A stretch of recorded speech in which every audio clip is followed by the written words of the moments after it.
Now, I like to consider myself a compassionate person, and I almost like to say that I'm almost pretty much a softie when it comes to seeing people in bad situations. I don't like to see people struggling or hurt or dealing with something that they don't need to be dealing with. But I'm not so arrogant as to think that I can change the world, but at the same time, I try to do my part when I can. Now, with that being said, I really hate some homeless people.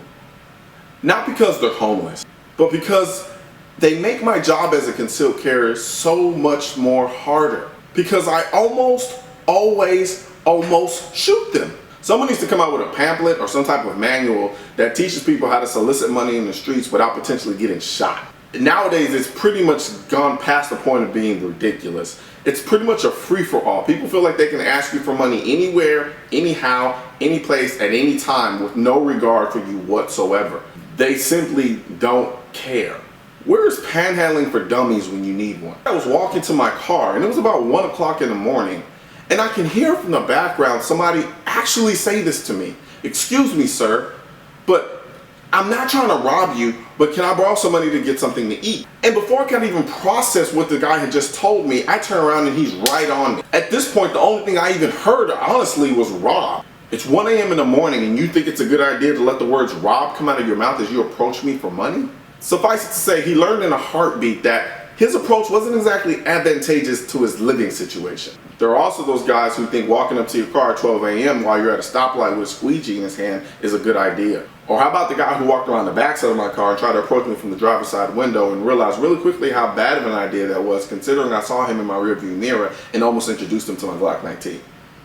I swear, homeless people bring a whole new meaning to the concept of threat recognition. It's only a matter of time before one of these poor souls gets the wrong end of the gun and the media takes it and has a field day with it. Threat recognition may be cool to say, but it's a whole lot harder to practice when you're dealing with homeless people. Sure, if you see them coming, you can make verbal commands to tell them to stop to keep them from approaching you. But what do you do when you don't see them coming?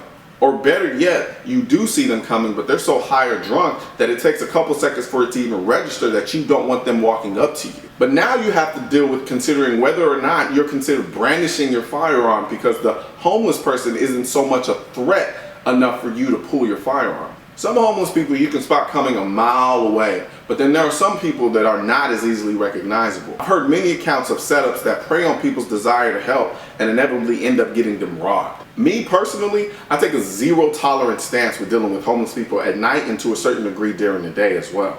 If I see you approach, I create my distance and I immediately let you know that I don't want anything to do with whatever it is that you're trying to ask me about at this time.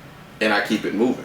And if they decide to keep coming at me after that point, well, I haven't yet encountered that, but let's just say they be doing that at their own risk.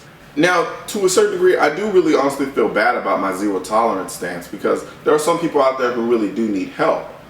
But to be honest, I'd rather err on the side of caution and just apologize for it later than to find myself in a bad situation that I could avoid it from the start. Now, I said all that to say this. As a concealed carrier, homeless people do kind of put us in a bit of a situation because we don't want to be too overly aggressive in defending our safety. But at the same time, we don't want to be too passive as to let them in close enough to do us some harm if it is indeed their intention to do so. Unfortunately, we don't know. We can't tell. We're not psychic. So we don't know what we're dealing with when we're walking down the street and we're being approached by a homeless person. Or if I'm sitting at a stoplight and some guy approaches me with a squeegee in his hand. The only thing we can do is to put ourselves in a frame of mind so that we're cognizant and understand that we're constantly going to have to be assessing what's considered a threat and what's not considered a threat.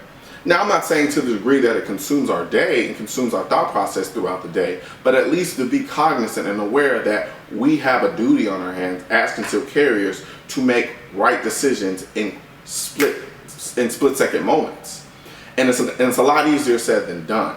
But I think as long as we try to put that in the forefront of mind and understanding that when we're dealing with individuals who are walking up to us blindly, that we understand that we're going to have to make a threat assessment and determine whether or not we can go from 0 to 100 or if we need to go from 0 to 50. So, next time you're walking down the street and a homeless person approaches you, just threat assess. Or give them some money.